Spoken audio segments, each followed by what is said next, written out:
First of all, thank you so much to Seekers Hub for inviting us to share our story. We always love attending such gatherings because it allows us to reflect on our own experiences and share the joy that we have currently with our adopted children. And any help and support and advice that we can give to people, we're more than willing to share. So again, thank you for having us, inshallah. There's a lot to talk about, and we'll try to be as concise as possible.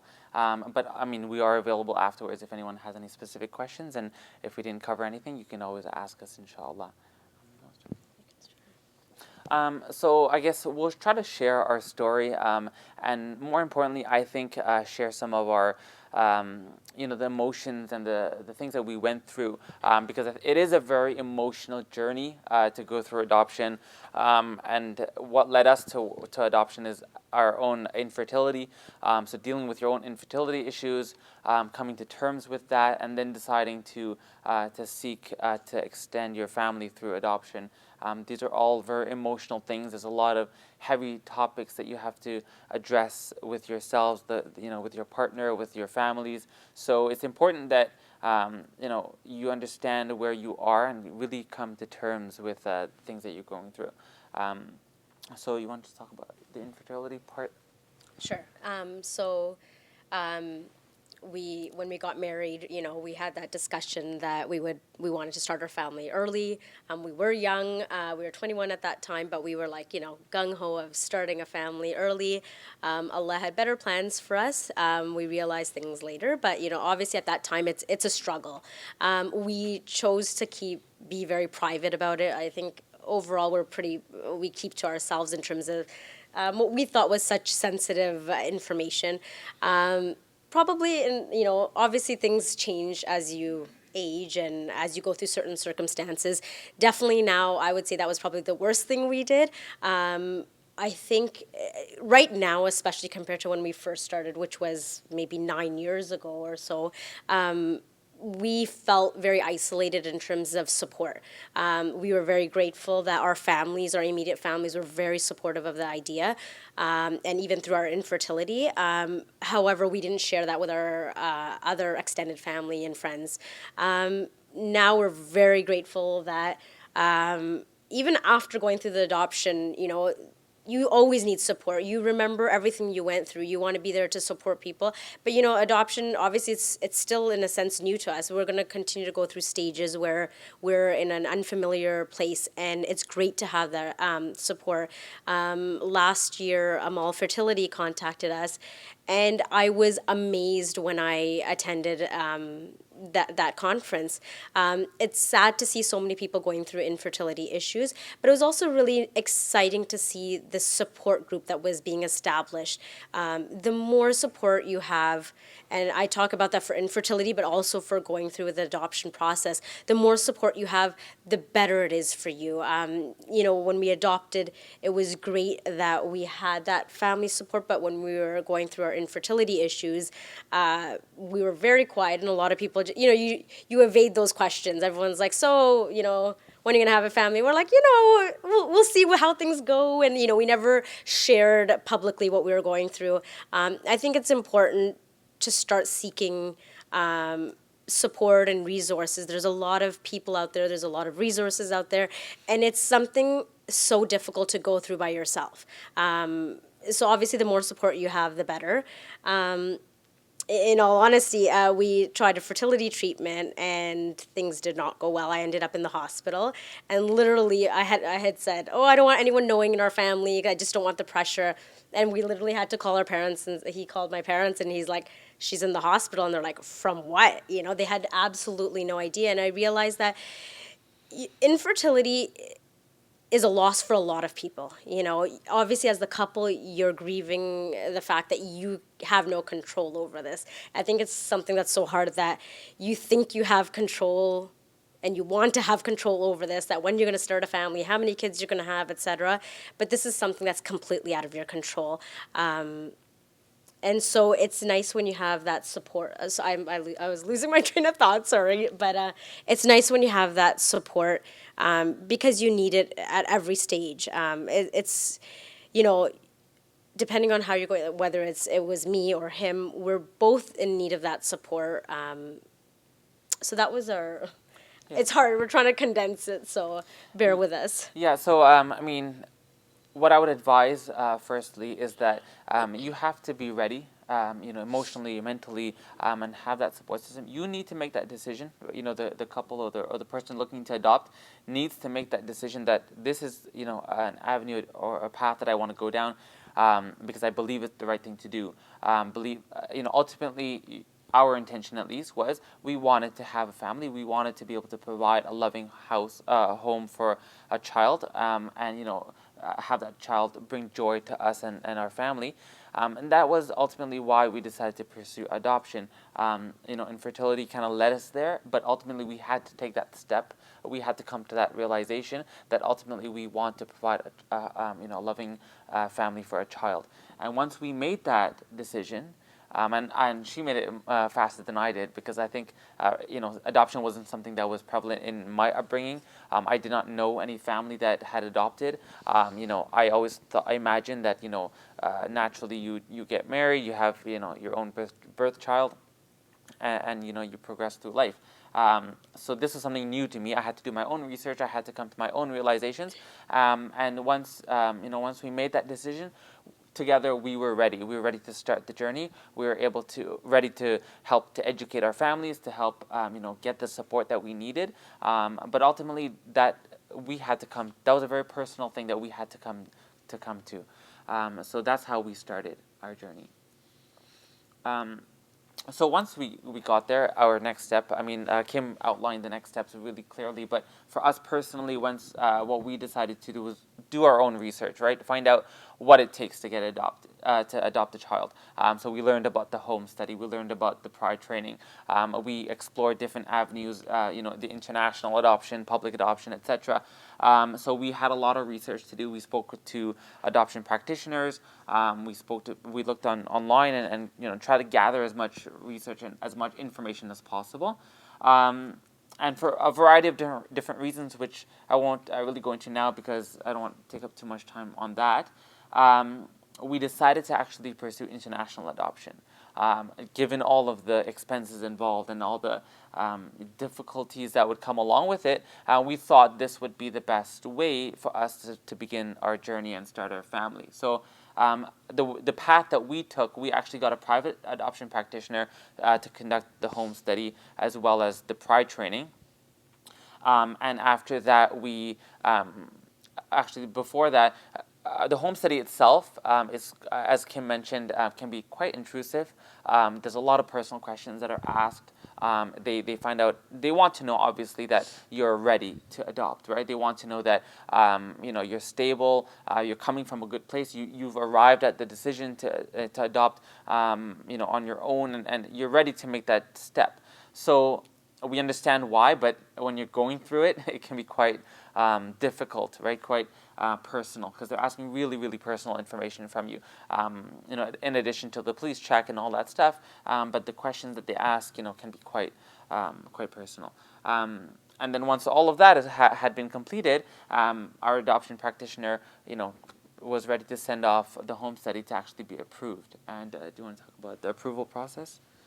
So initially, when our file got sent off, we got a letter back saying that we weren't approved, and the reason for this was I had, while during our fertility treatments, I had become quite sick, ended up in the hospital, had an emergency hysterectomy, and so they were concerned that we were making an emotional decision, that because of the hysterectomy I couldn't have kids, so okay, we made it an emotional decision. They wanted to confirm that we hadn't made this like it wasn't a rash decision. Luckily for us, we had received counseling through our local imam, and we just had to provide that documentation to them that no, this was not in fact a rush decision. We had done our research, we had looked into all our possibilities, and alhamdulillah, soon after that we got approved. When we did start off, it was very confusing for us. So we actually initially started off looking into a program in Pakistan. We're not from Pakistan, but again, we were trying to find out what was the best way. And then from there, we attended the Pride conference, and we started speaking to a lot of people who were in the process, and then which led us to Ethiopia and then South Africa. And at the end, we ended up settling with the South African program. We started our process, and someone mentioned to a family friend of ours. At this point, we had told everyone that we were looking to adopt. It was great because now it was building the excitement for us. It was building awareness in the community, and we had a lot of support. So again, we were using this moment to educate people around us and our family and our friends and our community that this is in fact what our plan is. We're inshallah planning to adopt. So it was great to get that support. Someone mentioned to us that why don't you submit your file to CAS, Children's Aid Society, and we're like, oh, again, we heard these things that, oh, I heard it's a really long waiting. There's a waiting list, and it can take years. We wanted, the fastest route, which is why we went internationally at that time, what we thought. Each country has their own restrictions, money, but it's also, you're looking at, in terms of private adoptions, sometimes you're getting very little information, and Kim touched upon a lot of that information as well, that a lot of these children are in orphanages. When we sent our file into Children's Aid Society, we were very lucky that, alhamdulillah, we heard that they were looking for a Muslim family, and we did get a call shortly after, and we were able to adopt our first child. It's interesting because, I think what a lot of people have, those questions are that, how am I going to know, how am I going to love a child that I don't know? How am I going to have this instant bond with this child?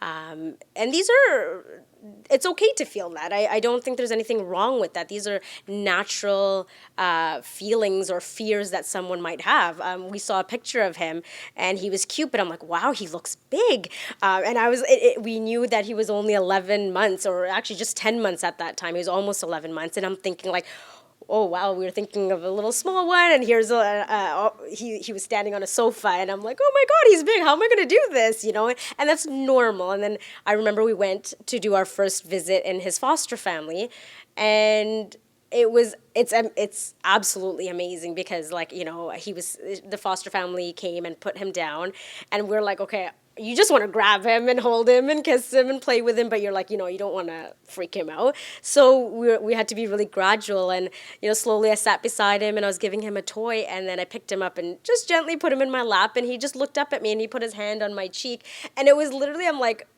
this is meant to be. This is the reason everything played out the way it was supposed to. My hysterectomy, the infertility, the hysterectomy, these children were what the whole story was. This was all meant to happen.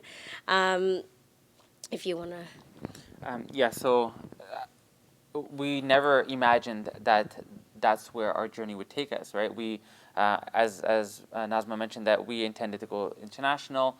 And we were actually skeptical when we got some advice, send our home study into CAS. We were skeptical because, we intended to adopt from South Africa. Our file's sitting there. We were told that we're just in the waiting process. As soon as a child is available that matches our profile, then, we'll start the journey and travel to South Africa, bring the child back home. So we were really hesitant. We were like, why disrupt all of that, and send in our home study to the CAS? So we were confused. We sought advice from our families, and ultimately decided to send our file in. And it worked out in our favor that this is the means that we took to get our first child into our home. And just to touch upon the feelings that you get, this is my personal opinion, that if you really had that intention of providing a loving home for the child, then you will find that connection with the child, right? That child it's natural, right? It's natural. You see, this little one that needs love, they need attention, they need, they need you, right? And to be able to provide that, ultimately it makes everything worth it, right? It doesn't. The struggles that you go through and the hardships and the ups and downs, the emotional baggage that comes along with it, when you pick up that child for the first time and welcome them into your home, that it makes everything worth it. It was interesting that the foster family had 2 little kids at that time. And I was like, can we just take them both home? Because literally you see this child and you're like, all you can think about is, I feel bad that I'm taking one home to provide a home for this one child. And yet, even when we did a visitation with the foster home family afterwards, just to show them how he was doing, we asked, how is she? What happened to her? Because your heart is getting attached to these children that you see. And we ended up, alhamdulillah, adopting 3 kids in total. And they were in different foster families. And every foster family we went, they always had multiple children. And it was so hard to just bring one home, and your mind and your heart is thinking about all these other kids that are still waiting for their forever families. Yeah, so alhamdulillah, as Nazima mentioned, after we adopted our first child, Kim was actually our social worker, and Kim's our hero, by the way. Yeah. So, she was great, helping us through the process, and we had multiple visitations with our son, and eventually brought him home. And then about maybe a year and a half later or so, Kim gave us a call and said, "Are you planning to take any vacations over the summer? Because you shouldn't." And we were told that his brother was actually being placed for adoption. So we waited, for everything to work out. Same process, updated the home study. We went and did the visitations, and we're lucky enough to get his brother into our home as well. And then just like 3 months after that, we got a call from Kim again. I told Kim, every time she calls, my life changes. So we were told that the birth mother was actually giving birth in the hospital, and she was going to be placing that child for adoption as well. It turned out to be a girl, so we ended up with two boys and the one girl, and they're all siblings. So. Alhamdulillah, this is obviously we believe this is the plan of Allah, and this was our reward for all the hardship and all the difficulties, and this was the ease, right, that we were waiting for. So it's not a fairy tale story. It seems unrealistic, but this was our story. This is what we went through, and ultimately, my advice again: you have to come up with that firm belief that you are there to provide a home for this child. This is something, as Shaykh Faraz mentioned, that's something that's very praiseworthy in our tradition, and something that is needed in our community. So we are strong advocates for adoption and foster care. We believe that these children need homes, they need families to care for them, and there's no reason why that should be happening. So we, as a community, should definitely step up to fulfill that need, inshallah. Just to add one last thing, because I know we're up for time. We've tried to be very open with the kids, because I think that's a question that a lot of people have. So from the beginning, we use the term adoption very openly with them. We did not want this to be a taboo subject. We did not want them to hear the words and be confused about what that meant. Obviously, they're young. Right now, they're 7, 6, and 4. So we have to obviously gauge how much understanding they have. And, year by year, we add a little bit more information. And it's interesting. My youngest one seems to understand quite a bit. And one day, she's like, "Mama, I want another baby." I'm like, "Well, we can't just go to the store and get another baby." She's like, "No, you can go to the foster family and get another baby." She knew she came from this foster family. We have an open relationship with them. They love to see how these children are doing, and so she knows that there's kids there that need homes. So we could just do that. And even just a few nights ago, I was putting her to sleep, and she's like, I gave her a toy. I said, "I gave this to you when you were a baby," and she's like, "After I came from my foster family," and I said, "Yeah," and she's like, "Who was your foster family, Mama, when you were small?" And I had to start talking to her that I didn't come from a foster family, and it's interesting because a lot of people think I want the child to look like me so I don't have to talk about this stuff. It's so important to start talking to your kids from such a young age. Like I said, she's 4, but we started talking to them from when they were very small and trying to be very open with them. Obviously, as they get older, there's going to be challenges. We're not ducking our head in the sand. There's definitely going to be challenges as they get older. There's going to be a lot of questions that they have, and we just have to be able to remind ourselves, like Kim said, that this is a difficult process for them. They did lose something. There's going to be a lot of questions that they have about where they came from, and we have to just remind ourselves that we just have to be there to support them. the journey for them and us isn't going to end. There's always going to be something new added to this. And it's just important to realize that, again, like Riyad said, a lot of people say, oh, you guys have the perfect story. No, it came with a lot of challenges, a lot of struggles, and it's not done yet. There's definitely, I think a lot of people think, okay, I adopted, we're done, happily ever after. There's a lot of challenges that are going to come. It's not to stop someone from adopting. I think it was the best thing we could have done. However, you need to be open-minded about, there will be challenges in the future, and you can get through them. Just like any other life challenges, you can get through them, and it shouldn't stop someone from wanting to pursue adoption. And I'm sorry for going over. Jazakallah khairan. That was all I have to say is wow, mashallah.